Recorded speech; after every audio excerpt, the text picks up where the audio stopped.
මේක තියෙන්නේ ගුවන් යානයක මේ තටුවක එසවුම් බල සම්බන්ධයෙන් ගැටලුවක් තමයි තියෙන්නේ.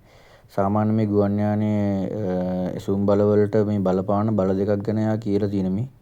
ඒ ගැටලුව එක සඳහන් කරලා තියෙන එහෙනම් බල දෙකක් කියනවා කියලා. ඉතින් එකක් ඇවිල්ලා අර බර්න්විල් කේස් එක නිසා එන එක. අනිත් එක ඇවිල්ලා අර වායු අණු ගැටිලා අර ගම්මතා වෙනසක් නිසා අර ගැටුමු නිසා right. ගම්මතා වෙනසක් නිසා තියෙන F එක. ඒ කියන්නේ අපි දැන් සාමාන්‍යයෙන් ගත්තොත් අපි අත්දැකීමම දන්නවා අපි මෙහෙම ආවා කියලා රයිට් ඔන්න ඔහොම V වේගින් වෙදිලා ඒ V වේගින් පෙවලාපයන්න අපි දන්නවා ගම්මතා වෙනසට එන 2 MV කියලා සාමාන්‍යයෙන් අත්දැකීමම දන්නවා. අර මෙයා මත මෙහෙම F එකක් අට ගන්නවා මේ බිත්තිය මතත් ඔය වගේ F එකක් අට ගන්නවා. ඒතර ගැටුම නිසා අර ගම්මතා වෙනස නිසා මේ වගේ F එකක් අට ගන්නවා. ගම්මතා වෙනස නෙමෙයි අතුංගොත් ගම්මතා වෙනස වීමේ ශීඝ්‍රතාවයෙන් තමයි F එකට සමාන. හරි උනා ගැටුම නිසා අර F එකක් අට ගන්නවා. අර ඒ වගේත් වෙනවා. ඉතින් අර ඒ දෙකෙන් තමයි මේක ගැටලු උත්සාහ කරලා තියෙන මේ ඉදිරිපත් කරන්න. ඉතින් මේ තියෙන අර පියාපත මෙහෙම යානාවක් ගත්තට පස්සේ දැන් ඔන්න ඔහොම යානාව ඔහොම තියෙනකොට ඔන්න ඔහොම තියෙනවා නම් අර දැන් මේ තියෙන තටු දෙක තියෙන ඔන්න ඔහොම ඔය තියෙන තටු ඒ තටුවක හරස් කැපුමක්. මෙන්න මේ වගේ හරස් කැපුමක් තමයි මේ තටුව මෙහෙම කැපුවොත් එහෙම. මෙන්න මෙතනින් කැපුවොත් තියෙන අර හරස් කැපුමක් තමයි මේ තියෙන්නේ. මේ වගේ ගණන් උට කලිනුත් පොඩ්ඩක් අර අහලා තියෙන ඔය ටයිප් එකේ ඒවා. අර ඒ වගේ ගැටලුවක් තමයි තියෙන්නේ මේකේ. අර අහලා තියෙන විදිහට ගේම ගැහුවා නම් ඇති මං හිතන්නේ මේ රයිට් අර ඒක පාවිච්චි කරලා උත්තර ගන්න තමයි තියෙන්නේ. හරිද මේ තටු වල ඇන්ගල්ස් අර මේ පොඩ්ඩක් වැදගත්කමක් තියෙනවා. අපි දැන් බලමු.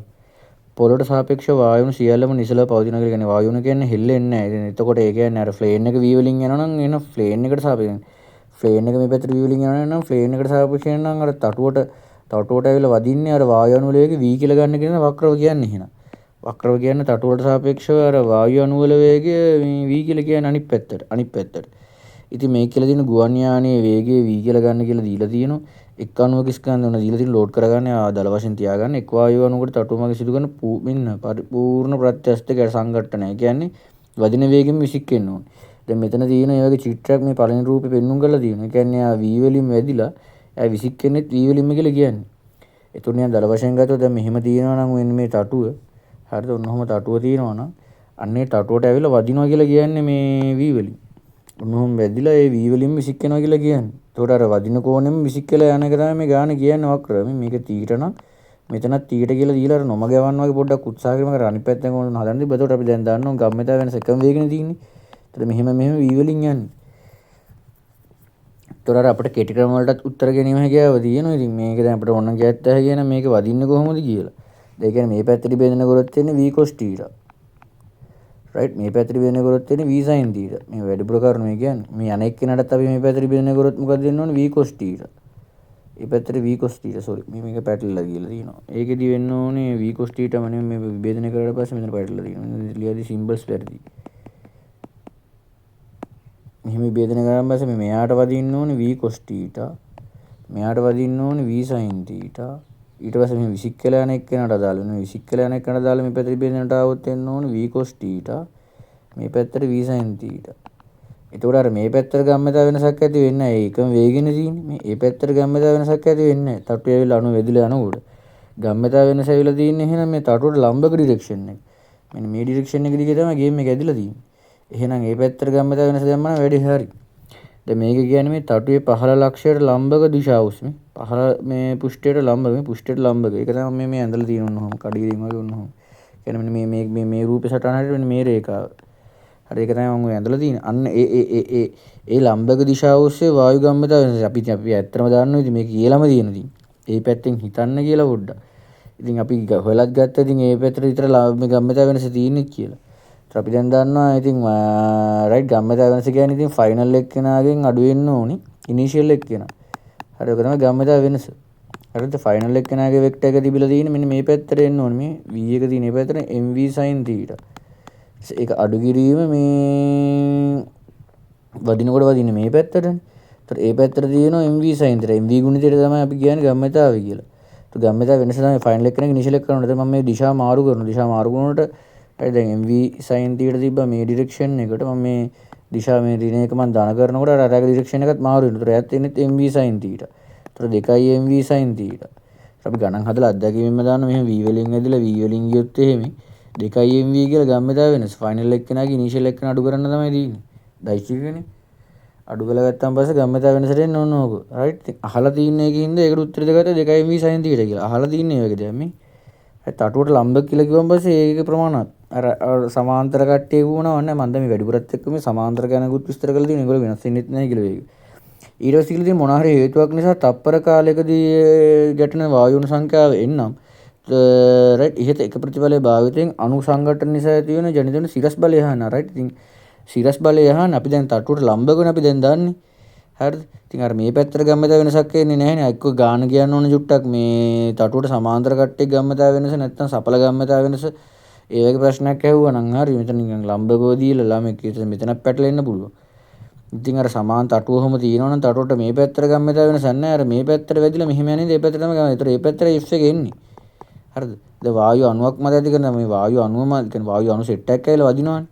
තප්පරයකට වදිනවා. දැන් අපි FT MV නියු දැම්මුත් නැත්නම් FT MV MU දැම්මුත් මේ තමයි ගම්මතා වෙනස. රයිට් ගම්මතා වෙනස අපි ඒක තමයි හොයාගත්තේ. දැන් තප්පරකටකටනේ අපි ගාන හදන්නේ. ඒතර F වැඩි කිරීම එක. රයිට් F වැඩි කිරීම එක.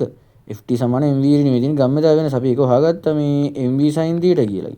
හැබැයි එක ගැටුමක්. ඉතින් තප්පරයකට n ගාණක් ගැටෙනවා කියලානේ කියන්නේ මේ. තප්පරයට n ගාණක් ගැටෙනවා. මේක ලොකුම අවුල තියෙන මේක තමයි අර තටුව මත ඇති කරන F එක. ප්‍රශ්නේ තියෙන්නේ මේක සිරස්ස නෙමෙයි යන්නේ තටුවට ලම්බක යන්නේ. දැන් මේ වායු අණු මත ඇති කරන F එක තමයි මේ මාක් කරේ. මේකෙන් පොඩ්ඩක් ටිප් වෙන්න පුළුවන්. ඒ කියන්නේ මේ වායු ගත්තට පස්සේ මෙහෙම වැදිලා මේ පැත්තට තමයි යාගේ ප්‍රවේග වෙනස තිබ්බේ. එතකොට අර ඒගොල්ලෝ මත ඇති කරන F එක තියෙන මෙන්න මේ පැත්තට ඒ වායු අණු මත. ඒතර යව සමාන F එක අර තටු මත ඇති කරන උන් ওই පැත්තට. හරිද? ඉතින් මේ වායු වලට අර FTM වීර්ණිය හරි ඒ වගේ එකක් දැම්මොත් එහෙම FTM වීර්ණිය වගේ ඒවා දැම්මොත් මේ තියෙන ගම්මතා වෙනස.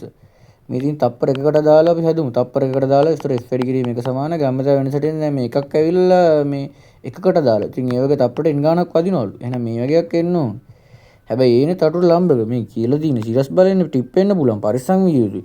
එතකොට අර මේ ඇන්ගල් එක හොයාගන්න ඕනේ. අපි හොයාගත්ත ටිකට කලින් මේක තීට එන්නේ කියලා මේ මෙන්න මේ වගේ එළුව එක. නෑ මේක හිවි නෑ මේක තීට කියලා එන්න ඕනේ. හරි මෙන්න මේ ඇන්ගල් එක තීට විය යුතුයි. ඇයි මේක දැන් ජ්‍යාමිතිය වෙනකොට තේරෙන්නේ මේක තීට නම් මෙන්න මේක දැන් අංශක 90යිනේ එහෙනම්. එහෙනම් මේක 90 රින තීට. මේ කෝණ 90 රින තීට. එහෙනම් මේක තීට වෙන්න ඕනේ. රයිට් මම නැවත ඒක විස්තර කරලා කියන්නම් නේ. නැත්නම් තේරෙන්නේ නෑනේ මේ කෑල්ල මොකක්ද කියලා හරියට ළමයින්ට. රයිට් ඒ කියන්නේ දැන් මම මෙහෙම මේක ලොකුට අඳින්න. ඒතර තේරෙන මෙහෙම දැන් තියෙනවා නම් තටුව හරිද? ඔන්න ඔහම වෙලා වදිනවා. ඔන්න ඔහම වෙලා වදිනවා. වැදිලා ඒ ඇන්ගල් එකෙන් පොළාපෙන අපිට ඒකට නැහැ. මේක තමයි අංශක 90ට තියෙන එක. මෙයා තමයි තීට කියලා කියන්නේ.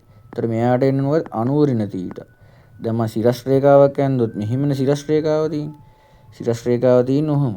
හරිද? මේක 90 රින තීටනේ මේක අංශක 90යිනේ. එහෙනම් මේක තීට වෙන්න ඕනේ. මේක ඕනේ. ඒක ඕනේ තීටනේ මේක තීට. ඒතර තටු මත ඇති කරන්නේ ඒව සමාන F එක අනිත් පැත්තට. දැන් අපි වායු අණු මත මෙහෙම F යනවා තටු මත ඇති කරන්නේ අනිත් පැත්තට ආවේ. තටු මත ඇති කරන F එක තියෙන මෙන්න මේක දිගේ තියෙන්නේ. ඒතර එයාගේ විභේදනය ගන්න ඕනේ අපි දැන්. එයාගේ මේ සිරස් විභේදනය ගන්න ඕනේ. F cos θ එකක් එන්න ඕනේ. F cos θ එකක් එනවා. අපි හොයන උත්තරේ තව cos θ එකෙන් වැඩි වෙන්න ඕනේ. හරිද? හොයපු උත්තරේ මෙන්න මේ එන උත්තරේ cos θ එකෙන් වැඩි වෙන්න ඕනේ.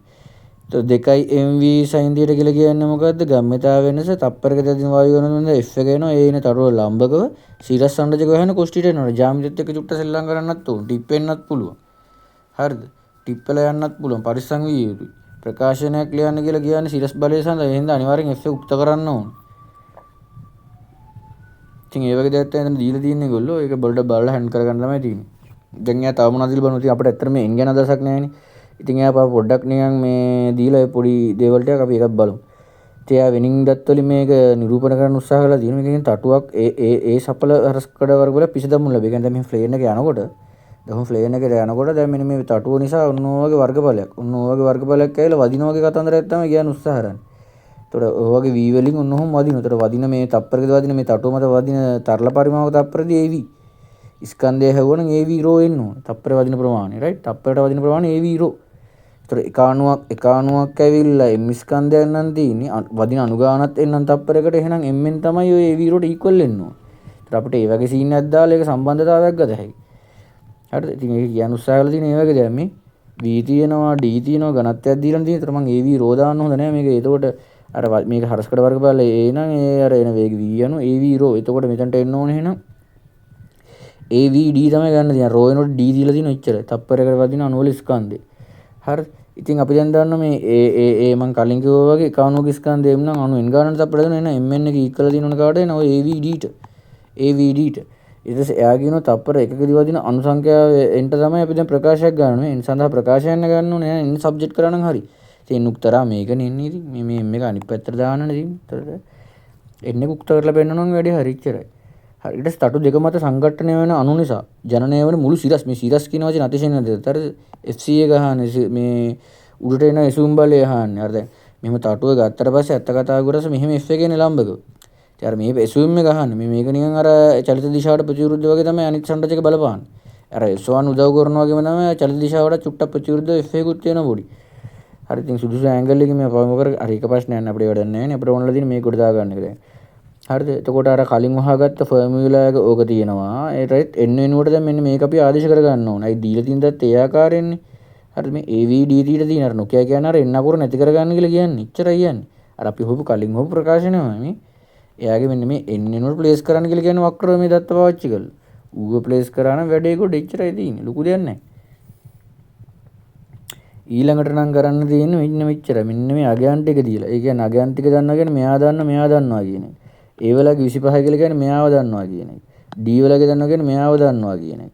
ඉතින් අපිට මේ රයිට් මේ වෙලාව අගයන් උද්දීලා හොඳ වෙලාවට රයිට් මේ තීට සඳහා එහෙම එතකොට එයා ගෙඩි පිටින්ම දන්නවා. ඊට පස්සේ මේම්ට මේම් කැපිලච් යනවා බලන් ගියාම හරිද? එහෙනම් අපිට දැන් මෙතන V වල වර්ගයකුත් එනවා රයිට්. FCA එක හොයාගන්න ගේමක් නැහැ එහෙනම්. හරිද? FCA එක හොයාගන්න ගේමක් නැහැ එහෙනම්. මෙතන V වර්ගයකුත් එනවා. මෙන්න V වර්ගය ඇවිල්ලා තියෙන්නේ. රයිට් අර ටික ආදේශ කරගත්තා රයිට් ඔය ටික සුළු කරා. එතකොට ඔන්න උත්තරේ එනවා. FC සූම් බලය ඕක. සුළු කරගන්න තියෙන තනි කරමු. අර ඒකට ආදේශයක් තියෙනවා. මෙතන m time කැපෙනවා කියන එක දැකිය යුතු ළමෙක් රයිට්. නැත්තම් ගණන දාගන්න බෑනේ ඒක ඇල්ල. බලන්න m එකෝ කියලා. දැන් උතන තියෙන අර ගැට්ටනේ නිසා ගම්මතන නිසා තියෙන F එක. දැන් ඉතින් අපිට ඒ වගේ තව බර්න්ලිත් එක සෙල්ලම් කරන එකකුත් දීලා තියෙන්නේ දැන්. ඉතින් බර්න්ලි අපි දන්නවා දැන් මෙහෙම දැන් තියෙනකොට එයා ගාන කියලා තියෙන ඉතින් ඔහොම තටුවම යනවනේ දැන්. දැන් ඔහොම ඔහොම තටුව තියෙනකොට මේ රයිට් එයා කියලා තියෙනවා තටුවේ හැඩය නිසා ගුවන් යානට සාපේක්ෂව තටුවට යාන්තම් උඩින් සහ තටුවට යාන්තම් පහළින්. ඒතර උඩින් ඉන්න කට්ටියගේ වේගය පහළින් කට්ටිය උඩින් එක්කෙනාගේ වේගය වැඩි පහළින් එක්කෙනාගේ වේගය අඩුයි. ඒතර මෙතන 7යි v බෙදීම 6 මේ මෙතන තියෙන්නේ 5යි v බෙදීම 6 තමයි තියෙන්නේ තටුව. ඒතර මෙතනටයි බර්න්ලි දාලා අර ඒ දෙක සමාන කරගන්න. ඒතර මෙතන ප්‍රෙෂර් එකට දැන් අපි ගත්තොත් එහෙම මේ P1 නම් රයිට් මෙයා P1 මෙයා P2 කියලා ගත්තොත් රයිට් ඊට අපිට එනවා මෙතන එක්කනට අර ප්‍රෙෂර් පාර්ට් එකට P1 ගත්තා භාගයයි රෝ එකට D දැම්මා V වල වර්ගය දීලා තියෙන වේගය දැම්මා ඒ වගේ මෙතන තියෙන එකට දාන්න තියෙන අර ප්‍රෙෂර් එක HOG අපි ගණන් ගන්න නැහැ මේක මේ රයිට් අර වායු වගේ හින්දා ඒ වල ඉෆෙක්ට් එක අපි ගණන් ගන්නෑ මේ පදේ අපි අයින් කරනවා. ඒකෙන් වායු සඳහා අපි මෙන්න මේක තමයි ගන්න. ඒකත් වැදගත්. ඒවත් ඕක ගණන් අපිට ඉස්සරි නම් වගේ හම්බෙලා තියෙන ওই ටයිප් එක මොඩල් එකේ. ඉතින් මේ පොයින්ට් එකට දැන් බස් එන්න ඕනේ P2 ලිව්වා භාගයයි රෝ V වල වර්ගය. ඉතින් අර එසුම් වල ප්‍රෙෂර් වෙනස අපි දන්නවා වේගය වැඩි තැන ප්‍රෙෂර් එක අඩුයි. වේගය අඩු තැන මේ ප්‍රෙෂර් එක මේ වැඩි කියලා. ඒතර මෙහෙම තටුව ඔහොම තිබ්බනම් ඉතින් මෙහෙම F එකක් එනවා. අනික් කට්ටියකෙත් ඔහොම පොඩියට F එකක් එනවා. එතකොට සපල මේ එසු මේ බර්න්ලි එක නිසා ඇති වෙන එසුම් එක හොයාගන්න එහෙනම් ওই P1 රින P2 එක වර්ගඵලයෙන් වැඩි කරන්න ඕන. තටුවේ වර්ගඵලයෙන්.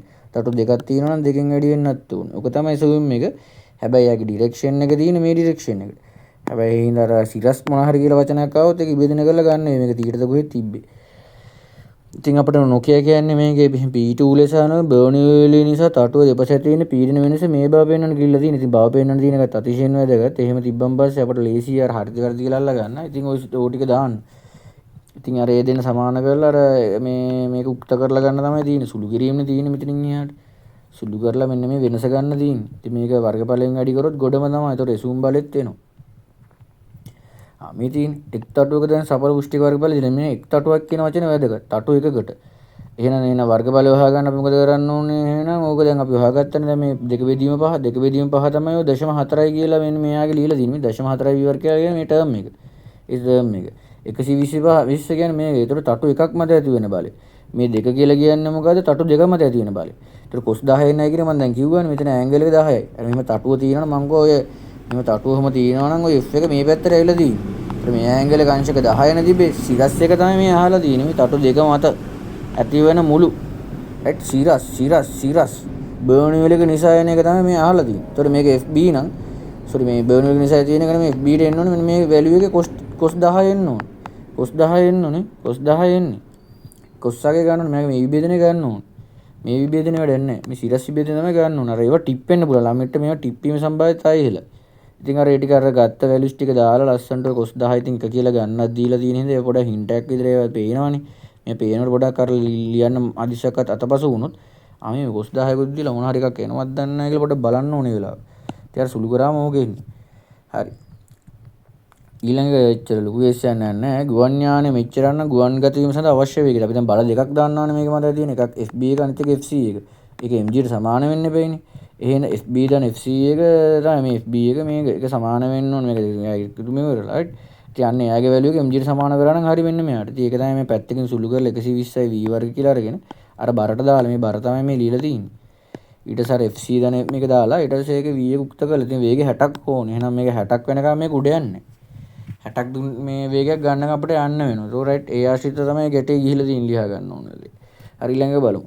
ඊට පස්සේ කියලා තියෙන මේ ගුවන් යානට ලබාගත උපරිම තීරණ right 0.9ලු. ඉතින් ගුවන් යාන ඒකාකාර ලෙස තීරණ බව උපකල්පනය කරන්න කියලා තියෙන 0.9ක් විදියටම. අවම දිගහාන පතේ මේක දැන් මෙහෙම ගිහිලා නේද උඩට යන ප්ලේන් එක සාමාන්‍ය මෙහෙම ගිහිල්ලා ඔය වගේ උඩට යන්න ගන්නවා. අර 60 එනකන් උඩට යන්නේ නැහැ. එන ඔකේ කියන්නේ අර අවසාන වේගය 60 කියලා ගන්න කියලා කියන්නේ. අවසාන වේගය 60 නිශ්චල තැන් පටන් ගන්න ඉන්න මේක බිඳුවයි. තීරණේ ගෙඩි පිටිම 0.9 ඒකාකාරයෙන් යන චලි සමීකරණات ඇයි. ඉතින් අපිට අහන අවසාන වේගයෙන් සෝරි මේනවාද මේ අපෙන් අහන්නේ මේකේ දැන් ගුවන් ගත කිරීමේදී තිබුණු පතේ අවම දිග ඥාන එක S එකක් අහලා තියෙන්නේ. හරිද? ඒතකොට UV AS වල තියෙන ටර්ම්ස් අතර තියෙන මොකද්ද? V වර සමාන U වර්ග 2 S. මෙතින් දාලා ගන්නට. ඒත් මේ පැත්තට දාන්න. එයා 60 එනවා. මෙයා බිඳුවක් ආවා. දෙක ලිව ඒක දීලා තියෙන S එක හොයා ගන්න. ඉතින් සුළු කරාම 2යි කියලා එනවලු. හරිද? ඊට පස්සේ මේක පොඩි ෂේප් එකක්. මේක අන්තිම හරිය. දැන් ගුවන් නියමයේ සෑමීර මේ බලන්න සුළං හමන දිශාවට ප්‍රතිවිරුද්ධව. දැන් මේක දැන් සුළං හැමුවේ නැත්නම් අපිට අර 60ක් ගිහිල්ලා තමයි ඒක ගන්න වෙන්නේ. 60ක් ගිහිල්ලා තමයි ගන්න. අපි දැන් හිතුව සුළං ගමනවා කියලා මේ පැත්තට 20ක්. එහෙනම් අපිට මේ පැත්තට 40ක වේගෙන් ගියොත් එහෙම පොළොට සාපේක්ෂව මොකද ටක් ගාලා එතකොට අර මේ තටුවට සාපේක්ෂව අර 60 වේගෙ ගන්න පුළුවන්. එතකොට අර වගේ මේ කිලෝමීටර් දෙකක්ම යන්න ඕනේ නැහැ. ඊට අඩු දුරක් යාවම ටක් ගාලා උඩට යන්න ගන්නවා. ඒතකොට අඩු දුරක් ගිහලා උඩට යන්න පුළුවන් වැඩි ගොඩනේ පොඩක්. එතකොට අඩු ඉන්ධන ප්‍රමාණයක් තමයි ඒකට වැය වෙන්නේ. එතකොට අර අඩු කාලයකදී හෝ අඩු ඊදමකින් හෝ නැත්තම් මේ ඉක්මනට ගුවන් ගත වෙන්න පුළුවන් ඒ ප්‍රතිවිරුද්ධව ගියාට පස්සේ. ඒතර සුළඟ හමනවා නම් අපි දැන් හිතමු දැන් මේ 30න් වගේ කියලා. එහෙනම් අපේ යානාව 30ක වේගයක් දුන්න ගමන් මොකද උඩ යන්න ගන්නවා. හරිද? එහෙනම් අර තටුවට සාපේක්ෂව රයිට් අර 60ක් තමයි තියෙන්න ඕනේ. අර අඩු මේ වේගකින් අඩු වේගයක් තුලදී අර ගුවන් ගත වීමට හැකියි. ඉතින් මෙන්න මේක වඩා අඩු වේගකින් ගුවන් මේ දැක්ක වඩා අඩු වේගකින් ගුවන් යානයකට ගුවන් ගත. ඒතර අර ඉන්ධනත් ඉතුරු කරගත්ත හැකියි. අර ඒ වගේ දෙයක් ලිව්වා නම් හරි. ගුවන් නියම මේ තියෙන මෙතන එක කියලාදී මෙන්න මේ ටික කියලා ගන්න අගයක් ලබා ගන්න. අර ඒ වගේ දේවල් ලිව්වා නම් හරි. ගුවන් එන්ජිම මගේ ලබා දී යුතු ජවය අඩුවේ. අර ඒ වගේ මොකක් හරි ඒ වගේ ලිව්වා නම් හරි. මම නැති මෙන්න මේකට වඩා අඩු වේගෙන් ගුවන් ගත විය හැකි. ඒ නිසා අර ඉන්ධනත් ඉතින් අර චුට්ටයි යන්නේ ඒ ක්‍රියාවලිය සඳහා. උන් ඕක එකක් පොඩක් ලිව්වා නම් වැඩේ හරි.